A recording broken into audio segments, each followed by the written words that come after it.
Chers amis, on se retrouve au sujet d'Afret. On est Zayin Amoudbet au niveau des 2 points en bas. Goufa, on ramène dans l'enseignement qu'on a dit en haut. Amar Afrizda a dit Naatzkane Birshut Ayachid. Si quelqu'un a planté un bâton dans un domaine privé, Vezarak Venachal Gabav, et quelqu'un a jeté quelque chose, alors qui était dans Reshut Harabim, et que l'objet s'est perché au-dessus de cette perche, Afilo Gavoa Mea Machayav, même si cette perche elle est à une hauteur de 100 amot, de 50 mètres, on est chayav. Et pourquoi? Parce que le Reshut Hayachid,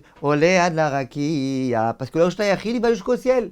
Donc cet endroit-là, c'est un Reshut Hayachid. Moi, je suis un Reshut Harabim. Je jette du Reshut Harabim en Reshut Hayachid. Je suis chayav. Demande la Gemara, Leima Rav, donc Rav qui a dit cet enseignement, Rav Chizda qui a dit cet enseignement de Amar qui est Rabbi, va-t-on dire qu'il pense comme Rabbi? Netanya Rabbi a dit, Zarak venachal gabeziz kol sheu, Rabbi Mechayev, v'chachamim povo vodrim. Et si quelqu'un il jette quelque chose, et que ce quelque chose il arrive sur un ziz, un espèce de petit quelque chose, de rien du tout, tout petit, infinitésimal, eh ben Rabbi il dit qu'on est chayav, et Chamim ils disent qu'on n'est pas tout. Et pourquoi Rabbi dit qu'on est chayav? Regardez, Rachid a marqué Rabbi. Lui il dit peu importe, c'est pas obligé que la anachal soit sur un endroit qui fait 4 sur 4, 4 fachim sur 4 fachim. Non, même si ça arrive sur un tout petit ziz de rien du tout, eh ben c'est chayav. Alors que Chachamim, ils disent qu'on n'est pas tout. Donc le Rav qui dit ici que quand tu envoies que ça arrive en haut, visiblement, tu prends un bâton c'est pas 4 sur 4. Quand on dit qu'on est chayav, a priori c'est comme Rabbi qui dit qu'on n'a pas besoin de 4 sur 4. D'accord? Dit la Gemara, on tourne à pas, on arrive au Dafret. Amar Abaye, Abaye dit, Meshus, Ayachid, Dikoule al Malopeligei, Kedera Vechigizda. Ça veut dire quoi? Si quelqu'un jette un objet du Reshut Harabim et que ça arrive dans Reshut Hayachid, tout le monde est d'accord que des Rav Chizda comme Rav Chizda, que même si c'est un endroit qui n'a pas 4 sur 4, eh ben, c'est pas un problème. Ça veut dire que si le bâton lui-même, il se trouve dans un Reshut Hayachid, ok, c'est pas grave, c'est pas 4 sur 4. Alors c'est quoi l'objet de la discussion à propos du ziz et tout? L'opelige et la ravelana omen Reshut Hayachid venofon oter Reshut Harabim. Ici de quoi on parle dans notre sujet? On parle d'un arbre qui se trouve dans le domaine privé, le tronc est dans le domaine privé, la partie importante de l'arbre est dans le domaine privé.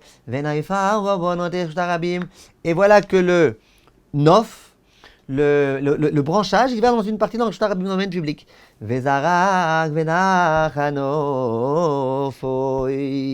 Et un homme, il était au début des Arba Hamot, dans le domaine public, il jette. Et les Arba Hamot, là où ça se perche, c'est sur cette branche qui ne fait pas 4 sur 4, ce fameux ziz. Rabbi lui dit, on dit que le branche, il suit le Ikar, le tronc. Or le tronc, lui, il fait 4. Verabanan savrei, lo amrinan shdei, nofo, batarikaro. Alors que Chachamim disent que non, on ne dit pas qu'on va par rapport au Ikar. Si le nof lui-même, il ne fait pas 4 sur 4, eh ben on considère qu'il n'y a pas eu de hanacha sur un endroit important. Et donc on n'est pas trop. C'est ça l'objet de la discussion, mais ce n'est pas du tout lié à notre sujet. Non, dans notre sujet, on parle d'un truc, d'un bâton, d'une perche qui se trouve dans le Reshut Hayachid. Très bien. Amar Abaye dit. Zarak kaveret l'Reshut Harabim. On regardez le cas. Quelqu'un, il prend une kaveret, une espèce de ruche, et il la jette dans le Reshut Harabim. D'accord? C'est-à-dire que lui, il est dans le Reshut Hayachid, il prend une grande ruche comme ça, une espèce de grand tonneau, et il le jette dans le Reshut Harabim. Alors qu'est-ce qui se passe? Gavoayud, si elle est haute de 10. Ve'ena rechava vav, et qu'elle n'est pas large de 6, chayav, une ruche là dont on parle, cette espèce de tonneau, on va dire, c'est quelque chose qui est rond. Maintenant, si jamais elle est haute de 10, et qu'elle n'est pas, que la dimension du diamètre, c'est pas de 6 tfachim, donc on considère en quelque sorte qu'il n'y a pas 4 sur 4. Ça veut dire que nous, quand on parle de domaine, on avait dit un domaine privé par exemple, c'est 10 de hauteur et 4 sur 4. Quand c'est un rectangle ou un carré, 4 sur 4, tu fais facilement. Mais quand c'est un rond, eh ben, si le diamètre il fait moins que 6, si le diamètre est trop petit, le diamètre il fait que 4, donc tu ne peux pas dedans rentrer un carré de 4 sur 4. Donc si c'est moins que 6, d'accord? Donc, chayav, on est chayav. Pourquoi? Parce qu'on considère ça comme étant un objet. Tu as jeté un objet d'un domaine privé au domaine public. Tu es chayav. Par contre, vav, patour. Si c'est 6 de diamètre, c'est-à-dire que tu peux rentrer dedans 4 sur 4. C'est-à-dire que ça, c'est comme un domaine à part. Quelque chose de haut de 10 fachim. Et le 4 sur 4, c'est comme un domaine à part. Donc, c'est comme si j'avais pris un domaine et que je l'avais jeté dans le rabim. Or, il n'y a pas. Rashi dit, d'aver reshut le'atzma, vananu mishkan gamrinat, sheuzorkin machateen bimlachtan zelazeh. Et le zorkim reshut, là-bas, on jetait des objets dans le mishkan de l'un à l'autre. On ne jetait pas des domaines. Par contre, donc ça c'est la Gemara. Rava Amar, Rava lui dit, Afilo en arechava, vav, patur. Alors Rava lui dit, même si jamais c'est pas large de 6, et donc tu m'as dit a priori, donc si c'est pas large de 6, tu m'as dit que qu'est-ce qui se passe si c'est pas large de 6, que c'est comme un objet, et c'est comme un objet, on est censé être chayav. Il dit non, moi je pense qu'on n'est pas tôt, my time, et pourquoi? Yefchar, les krumiyot shel kane, shelo ya'alu lemala me'asara.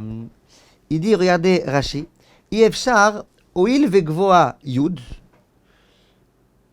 lui dit comme ça, le truc en question, là, la caverette, combien elle fait? Elle fait 10 tfachim de hauteur, on a dit. Maintenant, quand elle fait 10 tfachim de hauteur, parfois, quand on tisse cette chose-là avec des roseaux, ça sort un petit peu, ça dépasse un petit peu. Il dit donc du coup, cet objet-là maintenant, c'est pas un petit objet, c'est un objet qui fait plus que 10. Donc quand l'objet maintenant il atterrit, il y a une partie qui est au-dessus de 10. Nous, quand est-ce qu'on dit qu'on est chayav? Quand tout l'objet est dans le domaine privé ou dans le domaine public. Tu as pris du domaine privé, tu as dans le domaine public, tout l'objet est dans le domaine public. Or là, il y a une partie de la caverette qui se trouve au-dessus du domaine public. On dit que le domaine public, au-dessus de 10 fachim, il n'y a plus. Donc on peut voir pourquoi lui il dit, je pense, le Rav, qu'on n'est pas tôt.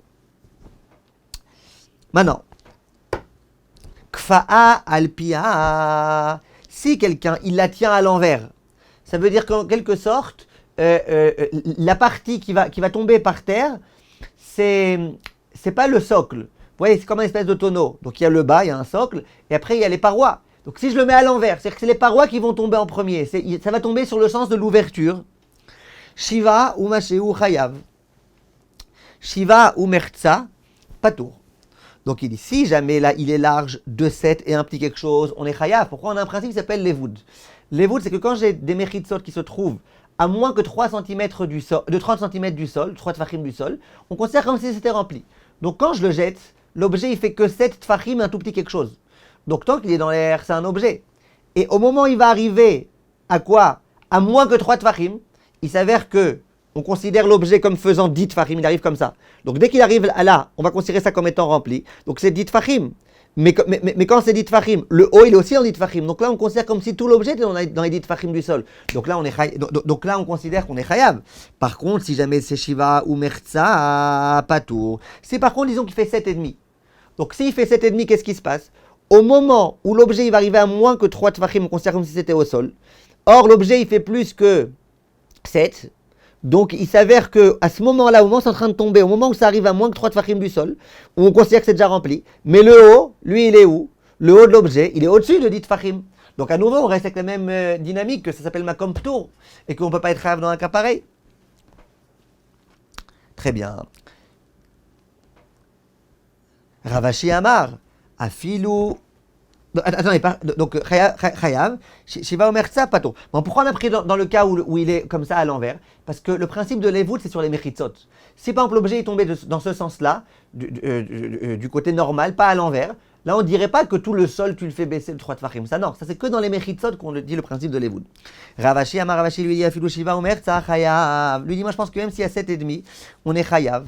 Et pourquoi? Pourquoi on ne dirait pas que du coup c'est comme si la partie était au-dessus du comment il s'appelle, au-dessus du Reshut Harabim, au-dessus de 10 Tfachim. Il dit pourquoi? Lui, on ne peut pas dire ici les voûtes. Pourquoi?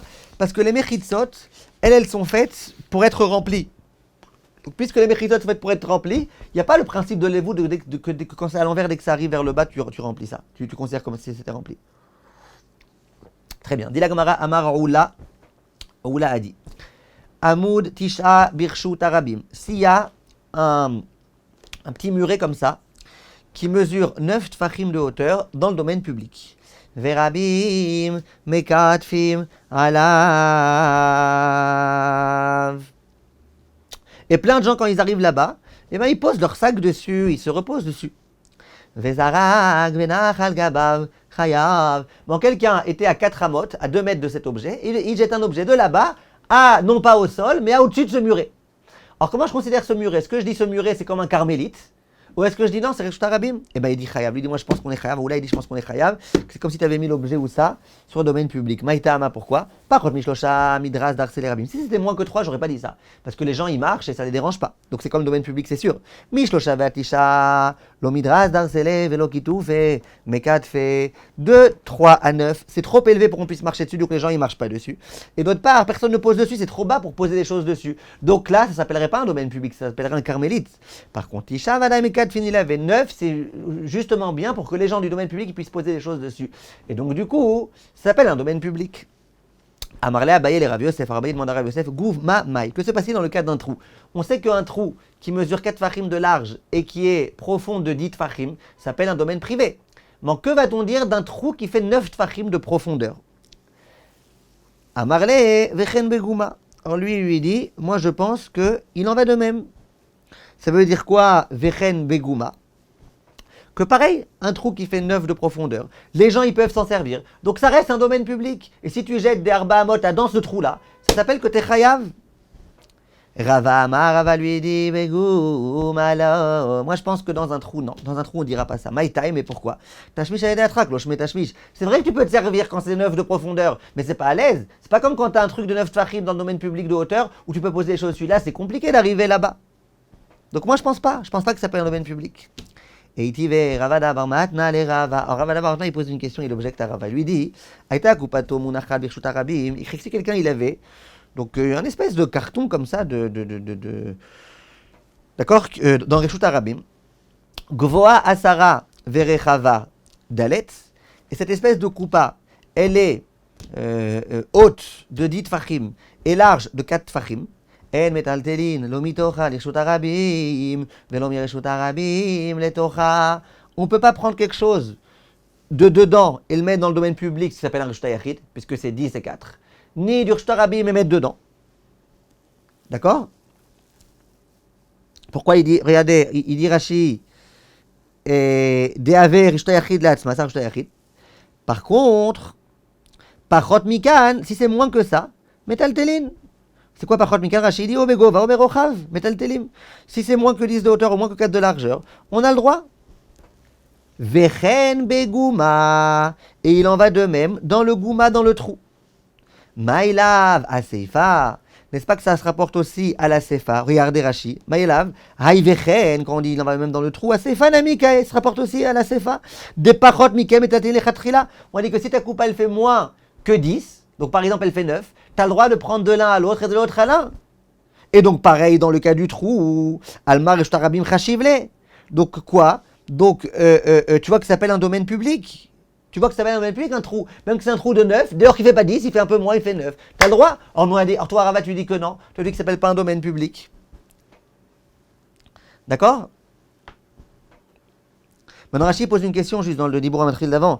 Il dit, mais je comprends pas. Si ça fait moins que 10, mais que c'est large 4, ça s'appelle un carmélite. En principe, on n'a pas le droit de prendre quelque chose d'un carmélite et le mettre dans le domaine public. Alors lui, il veut dire, Rashi, il dit non. Il dit, Lo gazo raban levi tous les mitorat kelim oil vekli. Il dit un kli, si vraiment il fait les dimensions d'un shtachid, on appelle ça un shtachid. Mais tant que c'est que carmélite, c'est pas un vrai domaine privé ni un domaine public, on le considère comme étant encore un ustensile, et pas comme étant un domaine à part. Alors la Gemara répond lo aresha, non, ça se rapporte à l'aresha. C'est quoi l'aresha? Agavoyud, verachav daled, vereshut hayachid, ken megouma. Quand on te dit que si c'est 10 et 4, t'as pas le droit parce que c'est un domaine privé, alors sur ça on te dit que quoi? Que pareil dans un trou, c'est un trou profond de 10 et large de 4, t'as pas le droit de mettre des choses à l'intérieur. T'as pas le droit de prendre ou de mettre des choses à l'intérieur. Et tu vas, maintenant une autre objection. Il écrit comme ça. Si quelqu'un, il a envie de mettre son hérouve, comment on fait pour mettre un hérouve troumim? Quelqu'un qui veut sortir en dehors du troum de la ville, qu'est-ce qu'il fait? Il doit mettre au fond de la ville un endroit, comment ça s'appelle? Il doit mettre il doit aller, il doit poser une nourriture à l'endroit dans lequel il veut aller. C'est-à-dire, il doit mettre une nourriture comme pour dire c'est là ma maison. Comme ça, depuis cet endroit, il aura mis la nourriture, il aura le droit encore d'avancer une certaine 2000 amas. Donc maintenant, on nous dit quoi? On nous dit que celui qui met donc sa nourriture quelque part, il faut qu'il puisse y accéder pendant Shabbat. D'accord? Écrit comme ça. Nitkaven, Nishbod, Birshut Arabim. Donc si lui veut maintenant acquérir sa Shvita à l'endroit dans lequel on considère que c'est sa maison pendant Shabbat dans le domaine public, Veniar Eruvo est mort et qu'il a mis son Eruv dans un puits, les Malame Asarat Fahim, Eruvo Eruv. Si jamais il a posé le Eruv à plus haut que dit Fahim. Or c'est bon, il a accès à ça pendant Shabbat, ça s'appelle un Eruv.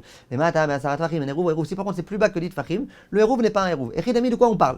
Il est Mabébordil, Asara. Si tu parles d'un puits qui est profond de 10, ou les Mala, des Dalae, Veutve, ou le Mata, des Tatae, Veutve, et que, qu'est-ce que tu appelles au-dessus de 10? Qu'il a un peu surélevé ça, il n'a pas mis au fond du puits. Ou en dessous, c'est qu'il a mis tout au fond du puits. Mali les Mala ou Mali les Mata. Ça change quoi que ce soit plus haut ou bas? Il n'empêche que là, tout ça s'appelle un domaine privé. Donc il s'avère que le héros est dans un domaine privé. Donc bien sûr que j'ai pas le droit de l'amener du domaine privé au domaine public. Donc moi je voulais acquérir ma shvita dans le domaine public, je pourrais pas le manger, parce que je peux pas accéder à ça. Et là, bordel et à Sarah. Donc on est obligé de dire qu'on parle d'un puits qui n'est pas profond de 10. Vekatanei, eruvo, eruv. Or on a dit que le eruv c'est un eruv. C'est-à-dire que tu as accès à ça. Alema, tashmish al yede atrak, shmei tashmish. Donc là, tu vois que quoi? Que puisque c'est pas profond de 10, c'est que 9 par exemple, et que tu peux accéder, bien que tu peux accéder que difficilement, ça s'appelle que tu peux accéder. Donc pas comme Rava. Lui, Rava, il dit on peut pas, c'est pas bon, pourquoi tu peux? Dit l'Agmara, Zimnin, Meshanelei, ou Veiruvo Bekarmelit. Sur ça, Rava, parfois, il y avait deux réponses qu'il pouvait donner. Parfois, il répondait et il disait, mais non, ou Veiruvo Bekarmelit. Mais mettre cet endroit-là s'appelle un carmélite. Et de quoi on parle? On parle d'un cas où lui, l'endroit dans lequel il veut acquérir sa shvita, son lieu d'habitation, c'était aussi un carmélite. C'est par exemple une bika, une vallée. Et donc quoi? Et donc, puisque l'endroit dans lequel il veut acquérir sa shvita c'est un carmélite, et cet endroit-là profond de 9 tachim c'est aussi un carmélite, et ben voilà, il peut sortir du carmélite pour rentrer au carmélite. Et si tu me dis, va maïkarer le Reshut Harabim, on prend appeler ça de Reshut Harabim, qui veut acquérir dans son Reshut Harabim. Les fiches Shenar, Reshut Hayachid, parce que c'est pas un Reshut Hayachid. C'est pas que c'est un Reshut Harabim vraiment, c'est juste un carmélite. C'est pas un Reshut Hayachid, on va prendre appeler ça Reshut Harabim. Les Imni, Meshanel, et parfois il donnait une autre réponse et il disait, ou Birshut Harabim, Veirvo Bekarmet, lui il est vraiment dans un vrai Reshut Harabim. Et Behemet, quand c'est profond de 9, le puits, j'appelle ça un carmélite, comme moi je pense. Verabi, si tu me dis, comment il pourra accéder à ça pour que ça puisse s'appeler un héros? Il dit, lui, c'est l'opinion de Rabbi. De Amar qui dit, Kol d'avoir shum shvu, toute chose qui est interdite que, entre guillemets, midera banan, logazo ala ben hashmashot. Eh ben, à ben hashmashot, pour la période du crépuscule, entre le coucher du soleil et la sortie des étoiles, on a le droit de faire ça quand c'est pour une mitzvah. Kol d'avoir shum shvu, on n'a pas interdit. Or là, c'est qu'un interdit des rabanan, de sortir du carmélite au domaine public. Or quoi? Or, c'est quoi le moment que je veux acquérir ma shvita? C'est à Ben Hashmashot. Donc à Ben Hashmashot, j'aurais très bien pu sortir cette nourriture qui est dans ce puits-là, qui est carmélite, et le sortir dans le shtarabim pour le manger. Donc c'est pour ça qu'on a acquis. Après, il dit, Velo teima dichouye kamedachina alecha. Ne pense pas que juste je te jette une réponse. Et la davka kamina alecha. Non, moi ce que je te dis, c'est quelque chose de très vrai. Et d'où je sais? Dites-nan, c'est écrit dans une Mishnah. Ima yarakak maim, vereshut arabim alechet bo. S'il y a un endroit dans lequel il y avait beaucoup d'eau, Vereshut Arabim et Alechetbo, et qu'il y avait le domaine public qui passait par là-bas. Azorek letocha arbaamot chayav. Et bien celui qui jette d'une partie du domaine public à cette partie dans laquelle il y a beaucoup d'eau, il est chayav. Pourquoi je continue à appeler ça un domaine public? Vekama ou rakak maim. Pachot mi asarat fachim. Et qu'est-ce que je considère comme étant un rakak maim? Si c'est profond moins que dit fachim, si c'est profond plus que dit fachim, je pourrais plus considérer ça comme étant un endroit qui est praticable et qui s'appelle Reshut Harabim. D'accord? Maintenant, après il continue, la parité elle continue, elle dit Verakak maim shereshut Harabim me'alechet bo. Et quand tu as un endroit d'eau dans lequel il y a du Reshut Harabim qui passe, azorek letocho arbaamot chayav. Celui qui jette 4 amot et que ça arrive là-bas, il est chayav. Parce que je continue à considérer ça comme étant un domaine public.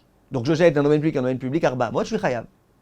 Dit la Gemara, bishlama rakak trezimne. Que 2 fois on a eu besoin de t'enseigner cette halakha-là, que quand tu as un endroit dans lequel tu as un domaine public et tu as de l'eau, etc., que ça ne dérange pas, que ça s'appelle encore un domaine public. Je peux comprendre. L'un, c'est pour te dire que ça, c'est vrai pendant l'été, et l'autre, c'est pour te dire que ça, c'est vrai aussi pendant l'hiver. Ou tsriché, tu as besoin des deux. Pourquoi? Si tu avais dit que pendant l'été, le fait qu'il y ait de l'eau pas trop profonde, ça ne dérange pas, ça reste un domaine public, tu aurais dit c'est normal. David chez les Kioré Nafshaou, parce que quand c'est en été, les gens ils ont l'habitude de rentrer dans de l'eau pour se rafraîchir un petit peu. Aval, bimot akshami memalo, mais j'aurais dit qu'en hiver, non.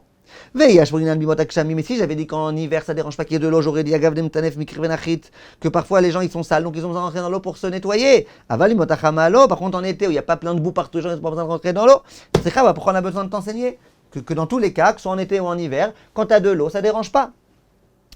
Et là, ilour très imne la mali. Mais pourquoi tu as besoin de me dire deux fois cette histoire-là du ilour? Tu sais, si jamais l'eau, elle passe par cet endroit-là, ça continue. T'aurais dû, à la fin, deuxième fois, tu aurais dû juste me dire l'expression de quoi? L'eau dans Shtarabim. Pourquoi tu as besoin de me dire que ça passe par là-bas? Et la lave, shmamina, c'est pour t'enseigner une chose très simple. C'est que ilour aliédé atrak shme ilour. Quand tu peux marcher difficilement, comme là, où tu dois passer dans les pluies, mais il y a de l'eau, passer difficilement, ça s'appelle passer. Tashmish a aidé à trak, loshme tashmish. Par contre, se servir de quelque chose difficilement, ça s'appelle plus un domaine public. Domaine public, c'est quand tu peux te servir facilement. Passer, ok. Tu passes difficilement, ça s'appelle quand même passer. Mais pas se servir. Shmamina. Voilà donc ce qu'on peut déduire de là, que non. D'accord? Donc c'est pour ça qu'il te dit, moi quand je t'ai donné cette réponse-là, Davka Ka'amina Lecha. Lui, lui dit, quand je t'ai donné la réponse, que quoi? Que c'est Rabbi, c'est une réponse que je t'ai donnée de façon très simple. Parce que moi, je pense vraiment qu'un tashmish a aidé à trak, ça s'appelle pas un tashmish. Et donc, moi, je pense qu'un bord qui est profond de 10 fachim dans le Reshut Arabim, ça s'appelle pas un Reshut Arabim. Ou après, on est obligé de dire, soit la réponse que je t'ai donnée, qu'on parle d'un roi de Carmélite, soit la réponse que je t'ai donnée, qu'on pense comme Rabbi. Que c'est que à Ben Hashpashot qu'on a autorisé parce que c'est qu'un interdit qui est des Rabbanan. Amar Rav Yehuda il dit Aïzirza dekane. Quelqu'un, il prend un paquet dans lequel il y a plein de roseaux. D'accord? Décané. Rama vezakfe. Qu'est-ce qu'il fait? Il le soulève, il le fait tomber. Après, il ressoulève l'autre côté, il le refait tomber. Genre, il lui fait faire des galipettes. Il le déplace dans le Reshut Arabim de cette façon-là. L'homme est chayev adea karle. Eh bien, il n'est pas chayav. Tant qu'il n'a pas déraciné la chose, tant qu'il n'a pas fait de akira, il n'est pas chayav. Très bien. Amarmar, maintenant, on enseigne, on ramène l'enseignement qu'on avait dit en haut. Adam, on m'aide à la askupa. Si l'homme, il se trouve dans une askupa, donc l'endroit au niveau de la porte entre l'extérieur et la maison. Noten, ni balabaïd noten lo. Il a le droit de prendre de la main du balabaïd qui est à l'intérieur et de lui remettre. Ou noten le meani noten lo. Il peut prendre quelque chose du pauvre qui est à l'extérieur et lui donner. Comme ça, on avait dit. Demande la Gemara, hay askupa mai. De quel askupa on parle? Il est ma askupa reshut arabim. Si tu parles d'une askupa qui donne sur le domaine public et qui a un statut de domaine public. Rachidi, Kegon askupat maboy, comme la askupa d'un maboy qui donne sur la rue ou sur le maboy. Shen alea tikra, sur lequel il n'y a pas de toit, ven gavoa gimel minakarka, elle n'est pas élevée de trois tfachim du sol. Velechi shel maboy lifni memena, et le lechi du maboy, le petit machin qu'on met dans le maboy, il est plus intérieur à elle. Alors quoi? Notel mi ba'alabayit. Alors comment il peut prendre du ba'alabayit qui est à l'intérieur? Amapik birchtachir shtarabim. C'est askupa shtarabim. Il peut pas sortir de shtachir ou shtarabim. Vela askupa shtarabim. Alors qu'est-ce que tu vas me dire qu'on parle d'une askupat reshuta yachid? Rachid dit kigon umedet tachat tikra. Comme par exemple quand c'est une askupa qui a un toit, oliflim min alechi, ou à l'intérieur où il y a le lechi, ogavo ayud verechavadaet, ou alors elle est haute de 10 et large de 4. Notel mina anir. Comment tu me dis qu'il peut prendre du pauvre qui lui est à l'extérieur? Akamayem shtarabim shtayachid. Alors, il s'avère qu'il prend du domaine public là où il y a le pauvre et qu'il mélange Tachid là où il est lui, impossible. Et là, Askupat Carmélite. Alors, qu'est-ce que tu vas me dire? Qu'on parle d'une Askupat Carmélite? Noten, venotel, lechatrila, sauf Isura miaïta. Alors, ok, c'est vrai que c'est que Carmélite, mais quand même, comment j'ai le droit? On n'a pas le droit de prendre un domaine privé jusqu'au Carmélite ou du Carmélite au domaine privé, du domaine public au Carmélite ou du Carmélite au domaine public. Donc, comment tu autorises ici même a priori? Donc, comment cette Mishnah là qui parle de Askupa, elle autorise? Et la Askupa, Makom Ptur Be'alma ou Kegon Delet Be'arba al Arba. On parle ici d'une ascoupa qui s'appelle un makom ptour. C'est un endroit qui est même pas large de 4 sur 4. Un endroit qui est même pas large de 4 farim sur 4 farim s'appelle un makom ptour. Où il n'y a aucun problème. Il n'y a aucun problème d'amener du domaine privé au makom ptour, ou du makom ptour au domaine privé, ou du domaine public au makom ptour, ou du makom ptour au domaine public. Comme ce que ce Rav a dit, makom shen voar ba'al arbat fachim, un endroit qui n'y a pas 4 sur 4 fachim. Mutar libnei reshut hayachid, velibnei reshut harabim lekatef alav. Les gens du reshut hayachid et les gens du reshut harabim, ils ont le droit s'ils veulent de poser leur objet du reshut hayachid sur ça, ou du reshut harabim sur ça. Faut juste une chose qu'on avait vu dans la Braïta d'ailleurs, faut pas passer du domaine privé au domaine public en passant par là-bas. Ne dis pas genre je mets du domaine privé à cette makom ptour et après du makom ptour au domaine public. Ça non. Dans un sens oui. Ou dans l'autre sens, oui. Mais de passer ça, ça non. Bien sûr, c'est interdit que des rabbanan, mais c'est interdit. On se retrouve demain pour Daf Tet. Merci de votre attention.